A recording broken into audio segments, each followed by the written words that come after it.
Bonsoir frères et sœurs, que la grâce du Saint-Esprit soit avec vous, que son amour, son ombre nous couvre, que le zèle d'annoncer l'évangile nous habite sans trop faire un zèle humain. Aujourd'hui, nous allons parler un peu de l'analogie, enfin une analogie entre la vie de David et notre vie, nous chrétiens. Parce que je prends l'exemple de David, parce que David c'est l'homme selon le cœur de Dieu et on connaît un peu tous l'histoire de David. David, pour ceux qui ne savent pas, son papa, je crois, il avait 8 enfants. Et David, quand David est né, David était rouquin. Il était roux, petit rouge forcément. Donc, son papa même doutait un peu sur sa paternité. Est-ce que c'est mon enfant? Bon, on va faire avec. David était quelqu'un que son propre père avait oublié parmi ses enfants. David, son propre père l'avait oublié. Attends, quand le prophète est venu, il a dit à son papa, mais est-ce que c'est tous les enfants qui sont là? Il dit oui, oui. Il dit non, non, il reste un. Il dit, ah oui, le dernier, il suivait les moutons, les trucs comme ça. Il était oublié, il n'était même pas considéré. Mais regardez comment Dieu va agir dans la vie de David.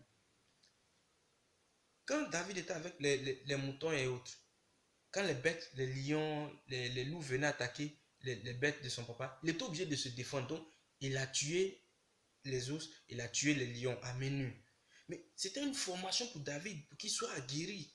C'est vrai, a priori, il était oublié de tout le monde et tout ça, mais il se formait dans la forêt parce que Dieu le préparait à une grande gloire. Donc, David était là-bas, le prophète est parti, son père dit, bon, il est dans tel coin, le prophète est parti le trouver, le prophète l'a oint. Quand le prophète l'a oint, c'est resté entre les deux. Parce que David savait que si il partait dire aux gens que le prophète Mahomet serait le prochain roi d'Israël, il n'allait pas vivre, il allait mourir. Parce que les gens allaient le tuer par jalousie. Regardez un peu l'histoire de Joseph dans la Bible. Quand Joseph a dit, il a fait ceci, il faisait le songe, ses frères l'ont vendu. Donc, David s'est servi peut-être de cette expérience avec la grâce de l'Esprit Saint dans son cœur. Il est resté là-bas. Il a suivi sa formation parmi les loups, les animaux et tout ça. Et quand il est revenu en vilain jour, Dieu faisant, il a combattu Goliath, il a gagné Goliath. Mais aujourd'hui, frère, c'est ce que je voulais vous expliquer. C'est que quoi? Aujourd'hui, parce qu'on est chrétien, notre vie est difficile. On veut abandonner, on veut tout laisser tomber. Les gens nous méprisent, les gens nous négligent. Oui, David, l'homme selon le cœur de Dieu, c'est comme ça que sa vie s'est passée. Et c'est comme ça que ta vie se passe. Parce que toi aussi, tu es l'homme selon le cœur de Dieu, à travers Jésus-Christ. Tous les enfants de Jésus, tous ceux qui sont chrétiens, qui suivent Jésus, sont les hommes selon le cœur de Dieu. Et laisse-moi te dire, les loups et les choses, les lions que David a tués en son temps, mais les loups et les lions, avant de venir se battre contre Goliath, c'est les difficultés de ta vie. Non, c'est les difficultés de ta vie, laisse-moi te dire. C'est les difficultés de ta vie. Et si tu n'y prends garde, si tu ne vas pas de l'avant, tu n'affrontes pas les difficultés, tu n'arrives pas à résoudre tes problèmes, tu ne pourras pas voir la gloire de Dieu dans ta vie. Non, non.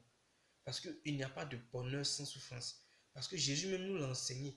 À la croix, là, il a payé le tribut. Toutes nos fautes, il a pris ça pour que nous soyons sauvés.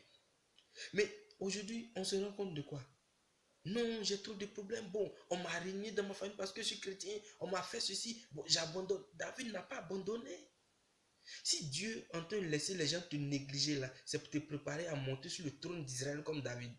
Mais ton trône d'Israël, ça sera ton cœur, ça sera ton paradis, ça sera la gloire de Dieu dans ta vie. Parce que, laisse-moi te dire, si David était là, tout était cuit, on venait lui donner, il n'allait pas faire 2 jours sur le trône d'Israël et le tuer. Mais c'est parce qu'il a été aguerri, il a été fortifié, il a été mûr.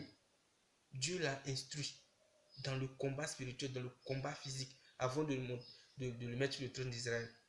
Mais si toi, tu ne veux pas avoir des difficultés, tu ne veux pas que Dieu mette des épreuves sur ta route, pour que tu sois aguerri. Lorsque lui, tu seras roi comme David, tu pourras gouverner. Bon, quand tu seras roi à ta royauté, tu vas faire quoi avec? Parce que quand tu seras roi, on fait coup d'état. 2 jours. Tu es fini. Toi, tu es fini. David a accepté la dureté.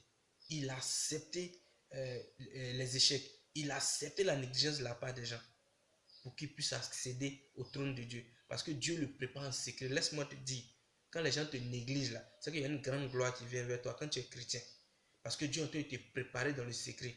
Si Dieu ne te prépare pas dans le secret là, quand les gens vont savoir, ils vont te tuer. Jésus même là, Dieu l'a préparé dans le secret de 12 à 30 ans. Il l'a préparé dans le secret. L'un des mystères de Dieu, c'est le secret. J'ai fait une vidéo où j'ai parlé du silence intérieur. David a vécu son silence intérieur. Quand le prophète est venu le oindre, il est resté dans son coin. Il savait qu'il allait être roi d'Israël, mais il attendait le bon moment pour que Dieu agisse. Tu avais compris? Ne faites pas comme Samson. Samson s'est précipité. On a vu ce qui a suivi. David est resté calme. David, malgré tous ses péchés, il est resté calme dans son coin. Il a affronté les difficultés. C'est parce que David a pu tuer le lion, il a pu tuer l'ours. Quand il suivait le troupeau de son père, il était négligé de tout ce qu'il a pu traverser le torrent de Bessor. Donc, frères et sœurs, allez-y regarder la vidéo sur le traverser le torrent de Bessor. Allez-y regarder la vidéo. Frères et sœurs, acceptons les difficultés. Mais dans la foi, dans le surnaturel, disons-nous que c'est une épreuve que Dieu met devant nous pour nous aguerrir. C'est une sécurité. Quand on sera aguerri là, demain, quand on va arriver devant, on va raconter autre chose. On sait comment agir. Parce qu'on deviendra des chrétiens matures, des chrétiens mûrs. Que Dieu nous bénisse. Que Dieu nous donne la gloire de David. Qu'il puisse nous oindre de par sa grâce.